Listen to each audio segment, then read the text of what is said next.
హరి ఓం తత్సత్ జయ గురుదేవ్. ఓం శ్రీకృష్ణాయ నమ. శ్రీ గీతాదేవతాయ నమ. భగవద్గీత 13వ అధ్యాయం క్షేత్రజ్ఞ విభాగ యోగంలో 6వ శ్లోకాన్ని పరమాత్మ తెలియజేస్తున్నారు. క్షేత్రం అంటే ఏమిటి? క్షేత్రజ్ఞుడు ఎవరు? క్షేత్రం అనగా శరీరము. పంచమహాభూతములు, మహాభూతం అహంకారో బుద్ధి అవ్యక్తమేవట. బుద్ధి, మనసు, అహంకారము, పంచ జ్ఞానేంద్రియములు, పంచ కర్మేంద్రియములు, ఇవన్నీ కూడా ప్రకృతి సంబంధించినవి. ఇచ్చ కోరిక, ద్వేషము, సుఖము, దుఃఖము, స్థూల శరీరము, చైతన్యము, ధృతి, ఉపర్యుక్త వికారముతో కూడినట్టి ఇదియే క్షేత్ర స్వరూపమని సంగ్రహముగా చెప్పినది.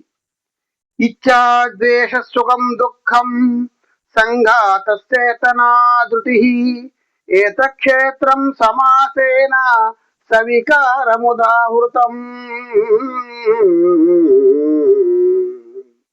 ఇవన్నీ కూడా ఏంటంటే ప్రకృతి సంబంధించినవి. కోరిక, ద్వేషము, సుఖము, దుఃఖం ఇవన్నీ కూడా స్థూల శరీరం సంబంధించిన మూల ప్రకృతి ద్వారా పరమాత్మ నుంచి మూల ప్రకృతి వస్తుంది. ఈ మూల ప్రకృతే సత్వ రజస్తమో గుణములు. ఈ 3 గుణాలతో ఆవరించి ఉన్నదే ఈ ప్రకృతి. సత్వగుణములో ఉంటే వాడు మంచి స్వభావంతో ఉంటాడు. తమో గుణంలో రజోగుణంలో ఉంటే వాడు ఈశ, ద్వేషము, అసూయ, తృష్ణ, కర్మల యందు ఆసక్తి కలిగి ఉంటాడు. తమో గుణం కలిగిన వాడు అశ్రద్ధ, అజ్ఞానంతో ఉంటాడు. సమస్త జ్ఞానజం విద్ధి మోహనం సర్వదేహినం.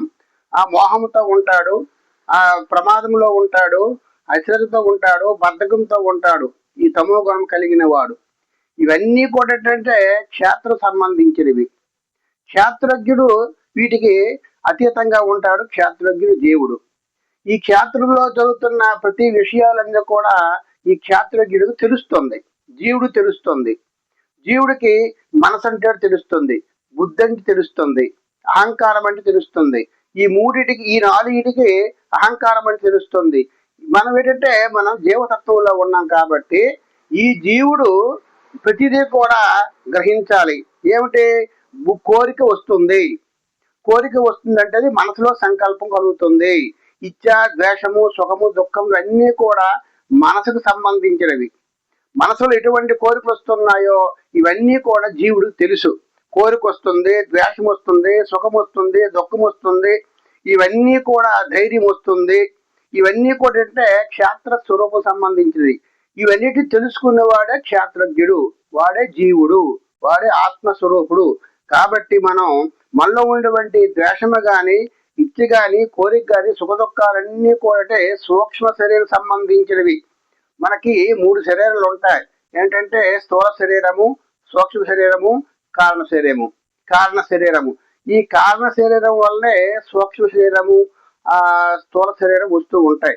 కాబట్టి మనము గ్రహించాలి. తత్వజ్ఞానంతో మనం గ్రహించాలి. ఏంటంటే పరమాత్మ ఉన్నాడు. పరమాత్మ తాలూకా అంశమే జీవాత్మ. ప్రతి జీవి కూడా పరమాత్మ తాలూకా అంశమే. కాబట్టి మనం ఏం చేయాలంటే మనం గ్రహించాలి. సంకల్పాలు ఏ విధంగా వస్తున్నాయి, కోరికతో వస్తున్నాయా, ద్వేషంతో వస్తున్నాయా. మన మనసులో 3 రకాల మనసులు ఉంటాయి. ఏంటంటే రజోగుణం సంబంధించిన మనసు ఉంటుంది, తమోగుణం సంబంధించిన మనసు ఉంటుంది, సత్వగుణం సంబంధించిన మనసు ఉంటుంది. ఈ కామం అనేది కోరిక. ఈ కోరిక అనే కామం అనేది మనసులో ఉంటుంది, కామం అనేది ఇంద్రియంలో ఉంటుంది, కామం అనేది దేహంలో ఉంటుంది. ఈ విధంగా ఈ కామం చేత కప్పబడి ఉంది జ్ఞానం.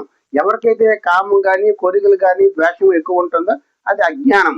జ్ఞానము అంటే అజ్ఞానము చేత జ్ఞానము కప్పబడి ఉంది. కాబట్టి మనము తెలుసుకోవాలి, తను తెలుసుకోవాలంటారు. ఎవరు? నేనెవరు? ఈ ఆత్మ ఏమిటి? ఈ పరమాత్మ ఏమిటి? ఈ క్షేత్రం ఏమిటి? ఈ క్షేత్రజ్ఞుడు ఎవరు? ఈ శరీరం ఏమిటి? ఇంద్రియాలు ఏమిటి? ఇవన్నీ కూడా మనం తెలుసుకోవడానికి మన అభ్యాసం చేయాలి. ధ్యానంలో కుదురుతాయి ఇవన్నీ కూడా. ఎవరైతే 1 గంట, అరగంట కానీ, 10 నిమిషాలు కానీ కూర్చొని మౌనంగా ఉండి ఈ మనసుని గ్రహించాలి, బుద్ధిని గ్రహించాలి. ఈ మనసు ఎతో ఎతో నిశ్చరతి మనస్సంచలమశ్చరం అన్నిటిగా పరమాత్మ చెప్పినట్టుగా ఈ మనసు ఎక్కడికి వెళ్తుందో ఆ మనసును తెచ్చి అస్థిరమైనటువంటి చలనమైనటువంటి చంచలమైనటువంటి ఆ మనసును తెచ్చి మనసును పరమాత్మ యందు ఉంచాలి. పరమాత్మ యందు ఉంచాలి అని అంటే పరమాత్మ కనిపించడు. ఏదో మన స్వరూపాన్ని మనం ఒక సగుణ స్వరూపాన్ని గురు స్వరూపాన్ని మనం స్మరించుకోవాలి. కృష్ణ రూపాన్ని స్మరించుకుంటే మన మనసులో ఉండవంటే కొన్ని కోరికలు నశిస్తాయి. లేదంటే ఒక భగవన్నామం చేయాలి. భగవన్నామం చేస్తే మనకి ఈ చెడు గుణాలు వస్తూ ఉంటాయి. మనకి ఆ చెడు గుణాలు దూరంగా పోతాయి. చెడు గుణాలు దూరంగా పోవడానికే నామస్మరణ చేయాలి, భగవంతుని స్మరించాలి. అనన్యాత్యంతయంతో మనం నిరంతరం కూడా భగవంతుని స్మరిస్తూ ఉంటే మనలో ఉండవంటి అజ్ఞానము, ఈత రాగము, ద్వేషము, అసూయ ఇవన్నీ కూడా ఏంటంటే మనలో కూడా పోతాయి. ఏదైనా అభ్యాసం చేయాలి, సాధన చేయాలి. ఒక్కసారి మనకి అజ్ఞానం పోవాలి, ద్వేషం పోవాలి, కోరికలు పోవాలంటే ఆ విధంగా జరగదు. మన అభ్యాసం చేసి సాధన చేసి సత్పురుషులతో సహవాసం చేసి పెద్దవాళ్ళతో సాంగత్యం చేసి మంచి గ్రంథాలు చదువుతూ భగవద్గీత పారాయణ చేస్తూ ఉపనిషత్తులు చదువుతూ ఇవన్నీ కూడా నిరంతరం కూడా ఉదయం 4 గంటలకి బ్రాహ్మీ ముహూర్తంలో మనం లేవడము, ఆ ధ్యానం చేయడము. మనసు అంటే ఏమిటి, ఇంద్రియాలు ఏమిటి, నేనెవరు, నేను ఎక్కడి నుంచి వచ్చాను, ఏ విధంగా వచ్చాను, నేను చేయవలసిన పని ఏమిటి, ఆ విధంగా అన్ని కూడా మనం గ్రహించడానికి మనం ప్రయత్నం చేసి మనం ఈ గ్రంథంలో మన భగవద్గీత చెప్పిన ప్రకారం ఏంటంటే క్షేత్రజ్ఞుడెవరు, క్షేత్రజ్ఞుడెవరు, క్షేత్రమేమిటి అనే విషయాలు భగవంతుడు తెలియజేశారు. ఏమిటి, పంచభూతాలతో కూడుకున్నటువంటి మనస్సు, బుద్ధి, చిత్తం, అహంకారము, ఇచ్చ, ద్వేషము, సుఖము, దుఃఖము, స్థూల శరీరము, చైతన్యము, ధృతి అను వికారముతో కూడిన క్షేత్ర స్వరూపమును సంక్షిప్తముగా పేర్కొనబడినది. భగవంతుడు ఆ విధంగా 6వ శ్లోకాన్ని తెలియజేశారు. ఇవన్నీ కూడా క్షేత్ర సంబంధించినవి. ఇవన్నీ కూడా వికారంతో కూడుకున్నవి, స్థిరమైనవి కాదు. ఇప్పుడు ఉంటాయి, తర్వాత పోతాయి.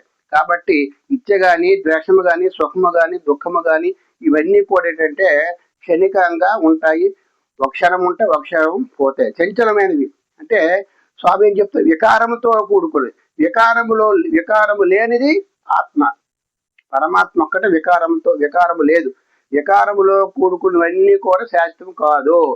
ఇప్పుడు ఒక్కొక్క రకంగా ఉంటాయి. ఇప్పుడు క్షణంలా మారుతూ ఉంటాయి. మనసు క్షణం మారుతూ ఉంటుంది, బుద్ధి మారుతూ ఉంటుంది. ఈ శరీరం కూడా కొంతవరకు నశిస్తూ ఉంటుంది. ఈ శరీరం శాశ్వతం కాదు. పంచభూతాలతో తయారైన శరీరం శాశ్వతం కాదు. శాస్త్రం అనుకుంటున్నాము, కానీ శాస్త్రమైన వస్తువు ఏంటంటే ఆత్మ ఒక్కటే.